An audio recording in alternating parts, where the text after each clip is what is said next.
if people don't know, I am a mythologist myself. So I am very inherently interested about people's opinion about mythology, and that is why the first question: what is your opinion about mythology, or what do you think of mythology? Do you think of them as stories? Have you considered them important in your life? Are they history to you? What sort of interest do you have in mythology? So yeah, they are just stories for me, but stories from which we can learn a lot. Uh, there is no religious angle involved with those stories, for me at least, and I look at them like that only.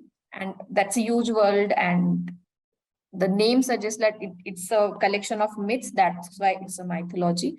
So that's what it is for me. No, like I don't get offended if anybody has a certain say in that story or they have some other perspective. That's totally okay for me. We can interpret them as we want. Perfect start. And I feel, yeah, that's a huge aspect in listening to these stories, learning about these stories, that you keep an open mind.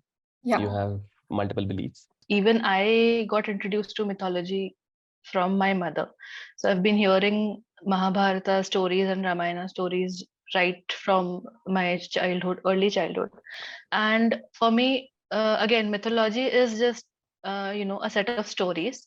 But I believe the interesting thing about mythology is that you can interpret it in so many ways. You can learn a lot. There are life lessons it gives you. So I suppose they're just stories meant to, teach you something. Whether we learn from it or not, I mean, that's for, that's an individual perspective. But I feel multiple authors and even multiple readers can have so many different interpretations of a single story, like even in the Mahabharata, if we see. So that's what makes mythology interesting for me, learning what everyone else has interpreted. Perfect. That is very interesting. And with the time it has passed, there are so many interpretations, so many versions, even retellings for that matter. You have the boom of retelling mythological fiction since 2010. And so many people have written about so many things, so many aspects of the same one novel. And yes, you can call it a book. It's a scripture, it's a text, it's a book, anything. It's very interesting, and it's how vast it is for anyone to interpret it so differently each time.